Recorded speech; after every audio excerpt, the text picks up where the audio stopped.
오신서는 요한계시록 7장 9절로 17절, 복음서는 누가 18장 1절로 8절까지 말씀입니다. 구약 성경 이사야부터 한 구절씩 나누어서 읽어보도록 하겠습니다.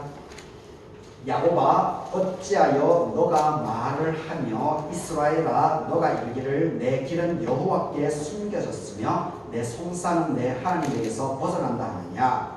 너를 알지 못하느냐, 듣지 못하였느냐. 영원하신 하나님 여호와, 땅끝까지 창조하신 이는 피곤하지 않으시며 곤비하지 않으시며 명철이 한이 없으시며 피곤한 자에게는 능력을 주시고 무능한 자에게는 힘을 더하시나니 소년이라도 피곤하며 곤비하며 장정이라도 넘어지며 쓰러지되 오직 여호와를 앙망하는 자는 새 힘을 얻으리니 독수리가 날개치며 올라감 같을 것이고 다른 박질하여도 곤비하지 아니하겠고 걸어가도 피곤하지 아니하리로다.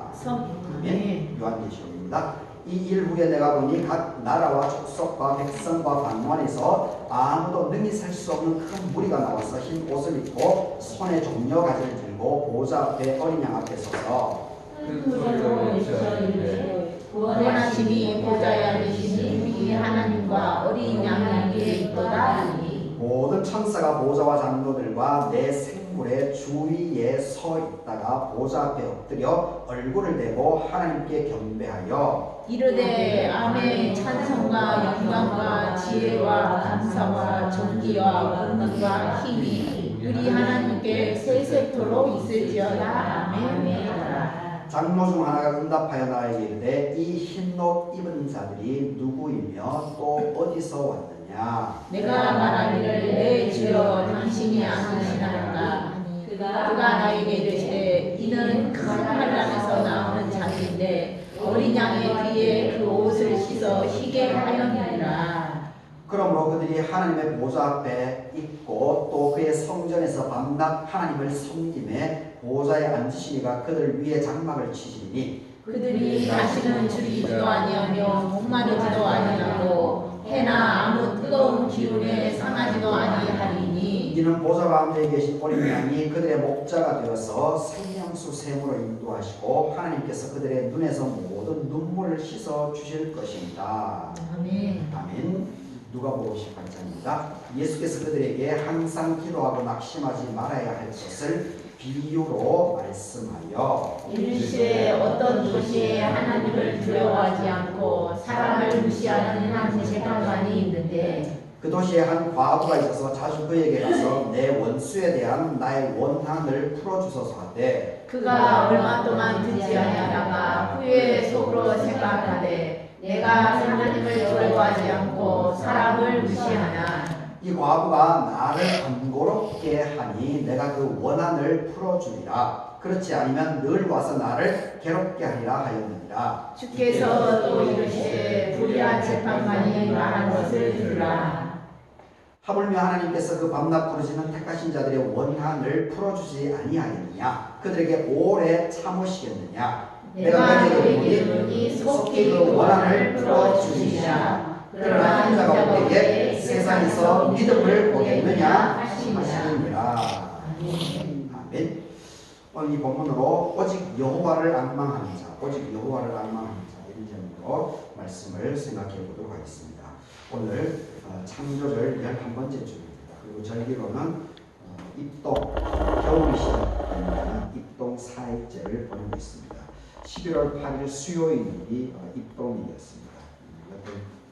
이번에 비가 이제 두 번 왔죠. 비가 두 번 오고 갑자기 그 비가 오기 전만 하더라도 날이 참 포근했었는데 겨우 입동이 비가 두 번 오고 나니까 입동 절기가 시작하면서 밤 낮에도 좀 싸늘하게 이렇게 기온이 변한 것을 봅니다. 하여튼 우리나라 조상들이 24절기라고 하는 이 절기를 참 잘 만든 것 같습니다. 아주 지혜롭게 참 대단한 지혜죠. 24절기를 이렇게 만들었다고 하는 것은 그 당시에 천문과학이나 이런 것들이 지금처럼 발전하지 않았음에도 불구하고 참 그런 것들이 태양 그리고 달, 이 밤낮, 이 이러한 변화들을 그렇게 24등분을 해가지고 눈에 보이지 않는 것이 않습니까? 눈에 보이지 않는 것에 이렇게 만들었다라고 하는 것이 지혜를, 조상의 지혜를 볼 수가 있습니다. 오늘 이 세 본문을 보게 되면 그 이사야 40장 이 부분은 지난주에는 이사야 40장 12절로부터 이 앞에 있는 26절까지를 봤죠. 26절까지인데 오늘은 그 이후에 27절부터 31절까지 내용입니다. 하여튼 이 내용이 이제 지난주 내용하고 계속 이어져 나가는데 이 바벨론 포로 70년 동안의 바벨론 포로 생활을 하면서 이제 바벨론에서 태어난 2세대들, 바벨론에서 태어난 2세대들이 아무래도 자기 고향 고국에 대해서 1세대들처럼 느낌이 없겠죠. 그리고 하나님에 대해서도 이렇게 제대로 알지 못하는 그런 일이 일어나면서 이 하나님을 점점 잊어나가고 있습니다.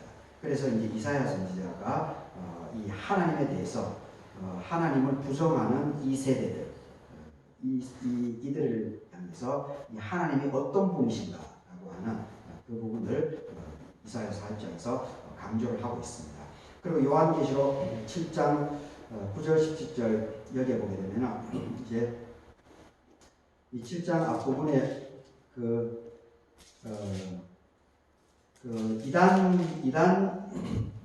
이단 사상을 갖고 있는 사람들이 좀 많이 왜곡해서 얘기하는 14만 4천 명에 대한 부분이 8절까지 나옵니다. 그래서 이스라엘이 이제 12지파이지 않습니까? 르우벤에서부터 12명의 야곱의 아들들의 12명을 위해서 지파가 연속되고, 그리고 그게 연합 공동체에서 이제 사울, 다윗, 솔로몬을 거치면서 이제 왕조 체제로 넘어가게 되고, 그리고 솔로몬이 죽은 이후에 이제 남북 분열이 일어나고, 그리고 이제 북이스라엘은 분열된 이후에 아시리아에 의해서 예수님이 태어나기 전 722년 전에 이 아시리아의 멸망을 당합니다. 그리고 남유다는 그것보다 200년 뒤인 예수님이 태어나시기 586년에 이제 바벨론의 포로로 잡혀서 멸망당하게 됩니다. 그리고 70년의 바벨론의 식민지 생활을 한 이후에 바벨론이 멸망하고 그 다음에 제국이었던 이제 페르시아가 이제 등장을 하죠. 페르시아의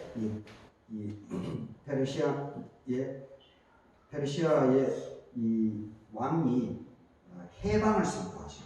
식민지 정책이 이제 변화가 됩니다. 이 바벨론 같은 경우는, 아시리아 같은 경우는 무조건 학살입니다. 학살을 하고, 그리고 피를 섞어버립니다. 피를 섞어버린 것이 이제 최초의 제국이었던 아시리아의 식민지 정책이었습니다. 그렇게 하다 보니까 식민지로 삼았던 아무리 사람이라고 하는 것이, 지금도 이제 이스라엘이 하마스를 공격하지만 그 피폐된 곳에서도 하마스 사람들이 이렇게 들고 일어나지 않습니까? 그건 생명입니다. 생명은 짓밟으면은 도망을 가고 눈치 보고 이렇게 하지만 언제나 이렇게 솟아오게 되어 있습니다. 그래서 이 민초들, 이 백성, 이것을 이 풀에 비유하지 않습니까? 이 잡초에 비유하는 겁니다. 그만큼 이 사람의 생명이라고 하는 것은 짓밟힌 것처럼, 그리고 울분이 있고 그럴지는 모르겠지만, 근데 시간이 지나면은 언제, 어느 때, 누구에 의해서 어떠한 일이 일어날지 모릅니다. 들고 일어나는 거죠. 그 생명을 지키기 위한 현상입니다. 네. 그래서 아시리아가 그렇게 식민지를 그렇게 무참하게 짓밟았습니다. 아시리아는. 그럼에도 불구하고 시간이 지나니까 오히려 각 지역에서 막 들고 일어나니까 아시리아가 견디지 못하죠. 그래서 아시리아가 이 바벨론에게 멸망당하는 일이 벌어지죠. 근데 바벨론은 이제 그 식민지 정책이 아시리아 제국을 받기 때문에 그것을 당연히 이제 평가를 당연히 하겠죠. 당연히. 그래서 이 바벨론은 영향력이 있는 사람들, 영향력이 있는 그 집에, 그 나라에 영향력이 있는 그게 누구겠습니까? 왕족하고 귀족들이죠. 왕족하고 귀족들의 자녀들까지를 삽으로 그냥 우리가 나무를 이식할 때 그 나무 주변에 흙을 이렇게 푹 뜨지 않습니까? 같이 떠가지고 같이 이식을 하지 않습니까? 그것처럼 바벨론의 식민지 정책은 완전히 이렇게 푹 떠버립니다. 푹 떠서 왕족과 귀족 자체를 푹 떠가지고 그냥 바벨론으로 이주를 시켜버립니다. 그래서 그 사람들끼리의 그 공동체를 이렇게 허락해주는. 그래서 자기 나라로 데리고 와가지고 거기를 지배함을 통해 가지고 그 이스라엘에 있었던 그쪽의 백성들을 간접 영향력을 미치는 그런 정책을 펴니다. 그런데 이제 페르시아에 와서는 고레스의 페르시아에 와서는 또 식민지 정책이 또 변화가 일어납니다. 그래도 바벨론이 70년 만에 멸망을 당하니 얼마나 이렇게 황당하겠습니까? 그렇게 화려했던 바벨론 문명이 70년 만에 그냥 또 싹 무너져 버리니까, 그래서 고레스 페르시아에서는 또 식민지 정책을 이제 어떻게 변화를 시키는가 하면은 이 각자 돌려보냅니다. 각자 자기 나라로 돌려보냅니다. 자기 나라로 돌려보내서 거기서 세금을 받습니다. 세금을 받는 그런 정책으로 이제 변화가 일어나죠. 나중에 이제 로마도 제국을 건설하고 이 페르시아의 이 식민지 정책을 일정 정도 수용하게 되는 그런 정책을 펴게 되죠. 하여튼 그리고 뭐 그것이 이런 이 제국의 역사로 참 보게 되면은 이게 참 재미있는 부분들이 많죠.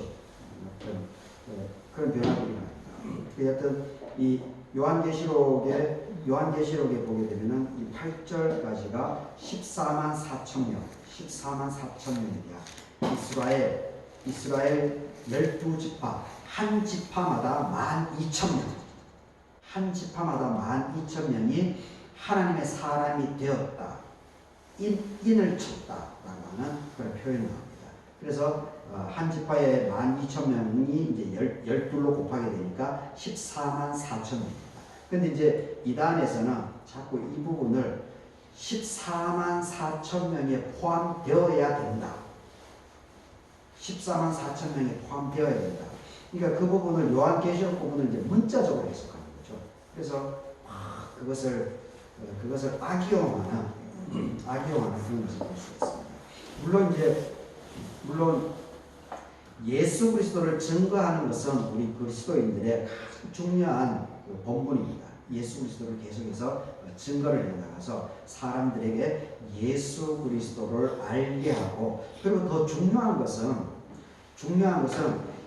예수 그리스도, 예수님의 삶을 알고 마음에 새기고 예수님의 삶을 살아나가게 하는 것이 사실은 가장 근간이 되어야 돼요. 예수 그리스도를 손발 움직여서 살게 나가게 하는 것이 가장 근간이 되어야 됩니다. 근데 많은 경우가 지금 이제 많이 이제 변화가 일어나고 있지만 대부분은 그냥 예수 그리스도를 고백하는 차원에서, 예수 그리스도를 고백하는 그 차원, 그러니까 머리로 받아들이는 그 차원에 머물러 있는 것이 문제입니다. 그리고 그것을 자꾸 자기 개교회로 자꾸 끌어모으려고 하는 그런 병현상이 개신교의 가장 큰 문제점입니다. 지금 이제 이런 것들이 젊은 목회자들, 그리고 젊은 그리스도인들에 의해서 많이 깨어져 나가고 있지만, 하여튼 자꾸 못 오는 것이 아니고 그 6일 동안의 자기 삶의 현장 속에서 믿지 않는 사람들하고 부대끼면서 그 현장을 섬김의 삶으로, 그리고 그 현장을 하나님의 나라를 이루어 나가게끔 해 나가는 것이 가장 중심에 놓여야 될 줄 믿습니다.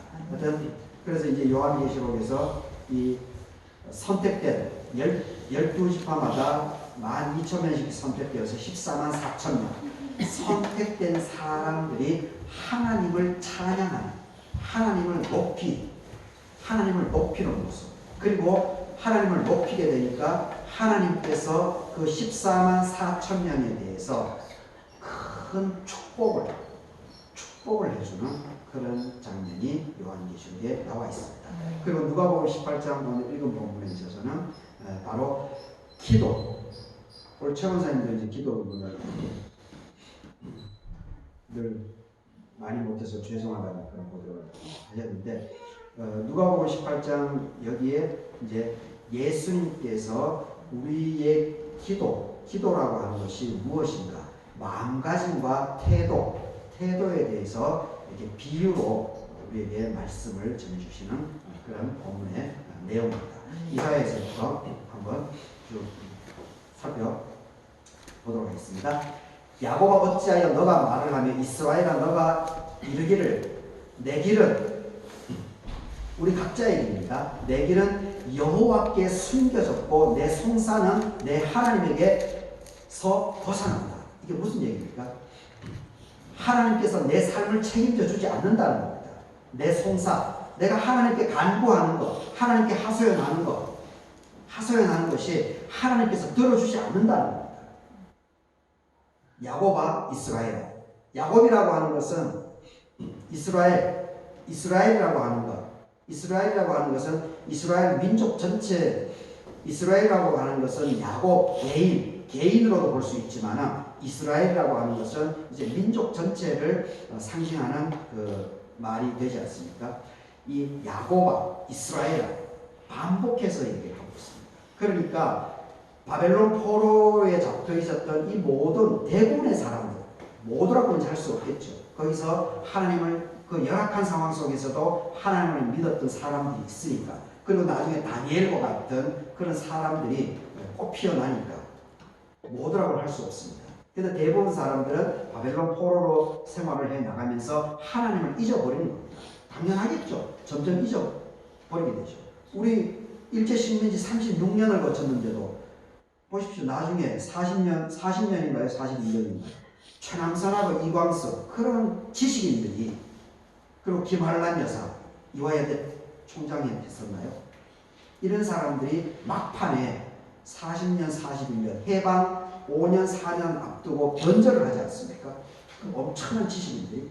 그러면서 일본 제국을 위해서 앞잡이 노릇을 하지 않습니까? 그런데 나중에 해방이 되고 나서 뭐라고 합니까? 법정에서. 우리 독립이 그렇게 빨리 될 줄 몰랐다고 얘기하지 않습니까? 독립이 그렇게 될 줄 알았으면 내가 왜 그렇게 일제히 앞잡이를 했겠냐고 그렇게 그런 말을 하지 않습니까? 하여튼 그런데 이 양반들은 70년 동안 바벨론 포로 생활을 했으니까 그 2세대들이 그 바벨론 문명이라고 하는 것이 엄청납니다. 지금 유튜브가 너무 많기 때문에 바벨론을 검색해서 한번 보십시오. 그 문이 그냥 일반 문이 아닙니다. 14m 높이로 그 파란 벽돌도 파란색입니다. 파란색. 지금 장현아 집사님 보라색이네. 장집사님 보라색. 집사님이 보이시 신영 집사님 이 파란색 개똥으로 이 벽이 파란색 벽돌로 구운 벽돌로 14m고 그러면 엄청난 거죠. 그 바벨론 문명이라고 하는 것이. 그러니까 그 2세대들이 거기에 젖어서 하나님을 잊어버린 겁니다.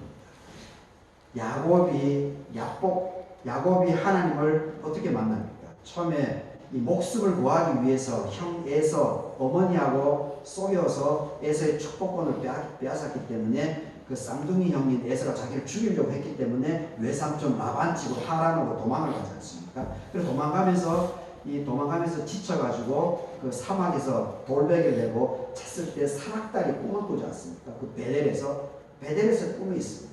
그래서 내가 어디로 가든지 내가 너와 함께 해주고 내가 너를 자손을 번성시켜주고 책임을 지겠다고 하는 아브라함에게 이삭에게 했던 약속의 말씀을 처음으로 듣죠. 그리고 라반의 집에 가서 20년 동안 생활을 하죠. 그리고 거기서 결혼을 하고 그리고 10명의 아들을 거기서 태어나게 하고 그리고 11명의 아들 그리고 다시 자기 고향 땅으로 오는 과정 속에서 형 에서를 만날 때 창세기 32장이죠. 형 에서를 만나기 하루 전에 두려움과 공포가 엄습하죠. 야곱이. 그래서 야곱이 어떻게 합니까? 다른 모든 사람들을 야복강을 건너가게 합니다. 건너가게 하고 자기 혼자 남아서 밤새도록 기도를 하죠. 밤새도록 기도를 합니다. 그래서 결국 막판에 주의 천사가 씨름을 하죠. 씨름을 하고. 그래서 이 주의 천사가 막 놓으라고 하니까 축복을 해주지 않으면, 약속을 하지 않으면 내가 이것을 놓치지 않겠다.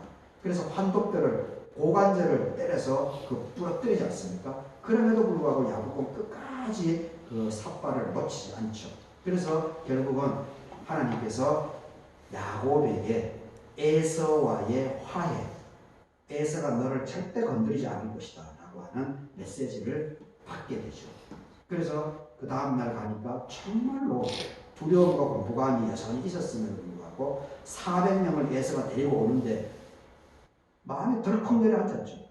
그런데 에서가 말해서 내리더니만 자기 동생 야곱을 어떻게 합니까?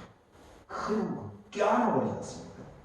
상상을 할 수 없는 일이 벌어지게 된 것이 야곱의 삶의 경험입니다. 그리고 이스라엘의 경험입니다. 그런데 이 사람들이 식민지로 오게 되니까 여호와 하나님을 다 잊어먹은 겁니다. 광야 생활의 이스라엘 백성들처럼 이 출애굽 시절 홍해를 가르고 만나와 메추라기를 줬던 그 은혜를 잊어먹었던 이 광야 세대들처럼 바벨론에서도 그렇게 됩니다. 그러니까 이 이사야 선지자가 이제 막 너무 안타까운 거죠. 너무 안타깝기도 하고 그리고 화가 일어나기도 하고 그래서 지금 구구절절하게 이렇게 강변을 하고 있는 겁니다.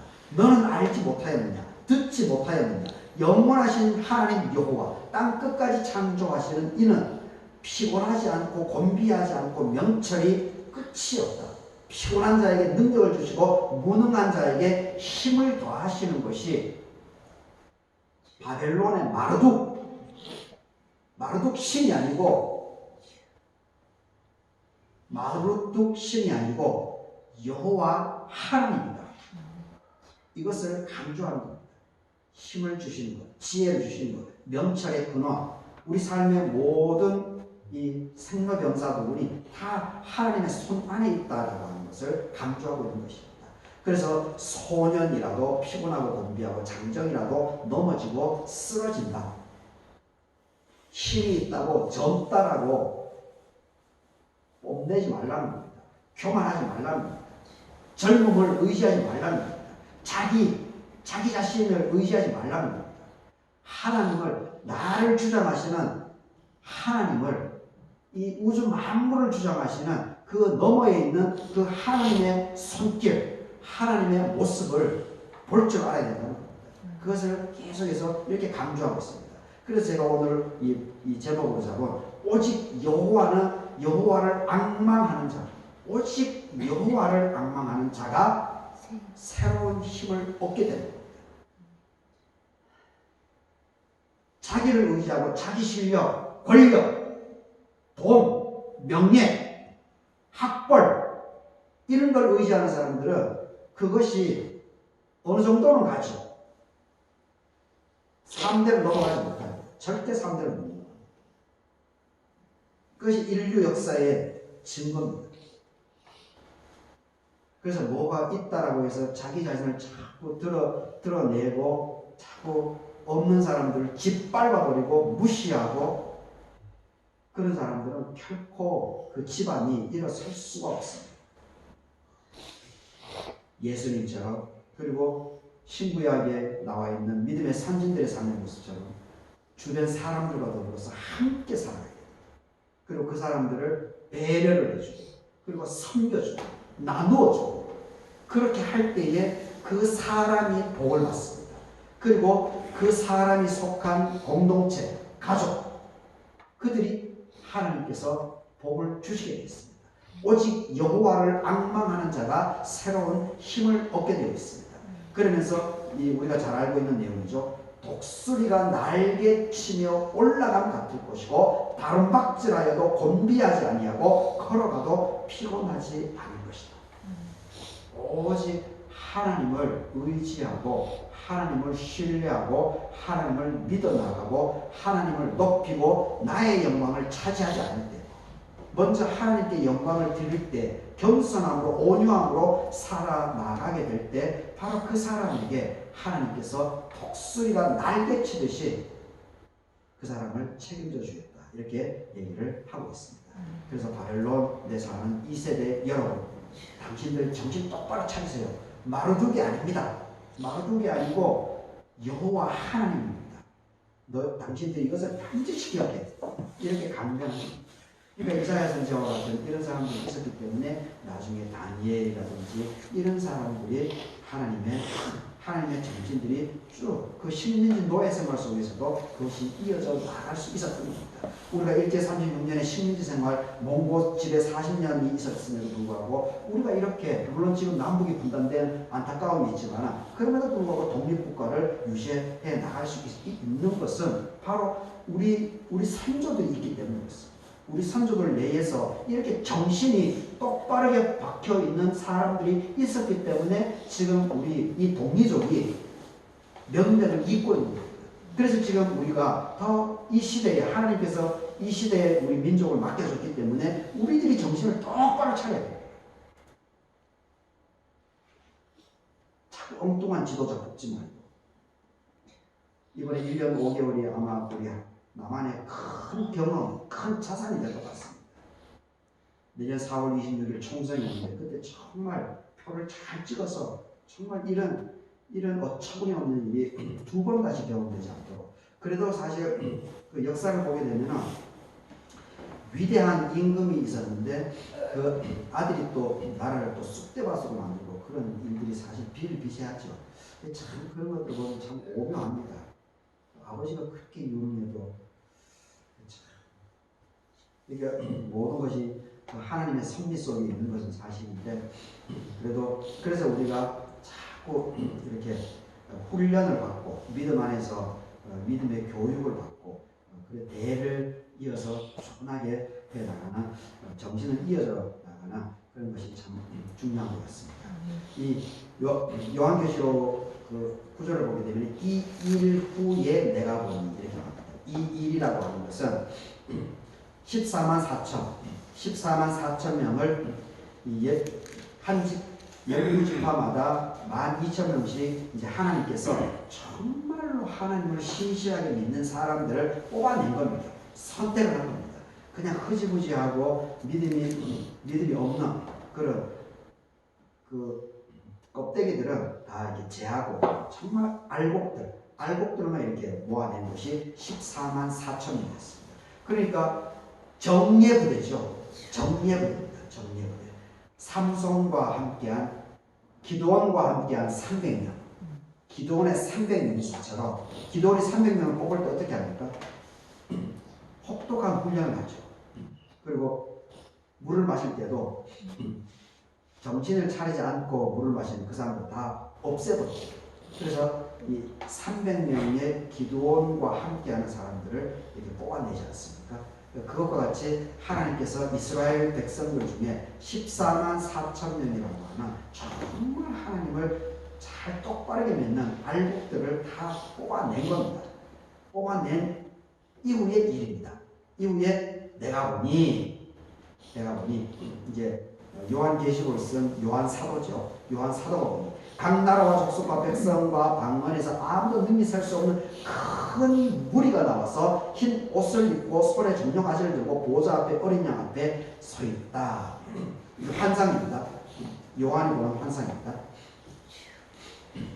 14만 4천 명을 뽑아놨는데 이스라엘에서 14만 4천 명을 뽑아놨는데 또 다른 민족에서도 많은 무리들이 나온다는 겁니다. 그런데 이 사람들이 흰 옷을 입고 손에 종려가지를 들고 보좌 앞에 어린 양 앞에 서 있다.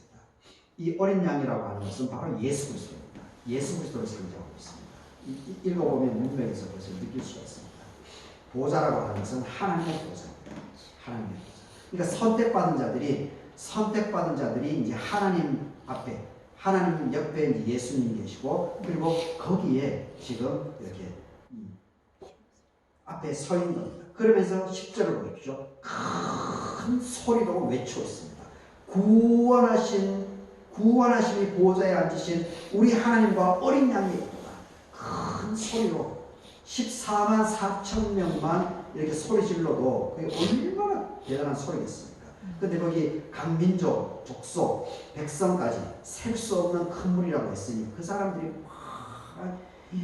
구원하심이 보호자에 앉으신 우리 하나님과 어린 양이 있도다. 그러니 이 소리가 이 땅이 울리겠죠. 땅이 울리겠죠. 그리고 11절 모든 천사가 보좌와 장로들과 내 생물의 주위에 서 있다가 보좌 앞에 엎드려 얼굴을 대고 하나님께 경배합니다. 구원받은 사람들은 큰 소리로 외치고, 그리고 거기에 하나님 바로 옆에 이제 천사, 장로들, 내 생물 있는데 이 사람들이 하나님 앞에 엎드려서 얼굴을 대고 하나님을 경배하고 있다. 아주 이렇게 엄청난 모습이죠. 장관이겠죠. 이런 콘서트를 해도 이런 콘서트가 없겠죠. 엄청난 지금 음악회를 하고 비슷합니다. 주고받는. 그래서 12절 보십시오. 12절 또 이르되 이 사람들이 아멘 찬송 영광 지혜 감사 존귀 권능 힘이 우리 하나님께 영원토록 있을지어다. 아멘. 이렇게 외치고 사람들이 14만 4천 명을 기본 이스라엘 백성들을 12지파에서 12,000명 뽑혀진 사람들 기본으로 해서 많은 하나님께서 선택한 이 사람들이 하나님과 예수님과 천사와 장로들이 있는 앞에서 이렇게 우렁차게 하나님을 찬양하고 있는 모습을 봅니다. 그래서 이제 거기에 하나님 예수님 옆에 있었던 장로 중에 하나가 나에게 질문을 합니다. 이 사도 요한에게 질문을 합니다. 이 흰 옷을 입은 자들이 누구고 어디에서 왔느냐? 흰 옷을 입은 자들이 누구고 어디에서 왔느냐? 흰 옷을 입었다라고 하는 것은 구원을 받았다라고 하는 증거입니다. 하나님의 사람이 인처짐을 받았다라고 하는 육을 받았다라고 하는 그 증거입니다. 그래서 내가 대답하기를 이제 사도 요한이 이제 대답을 합니다. 하나님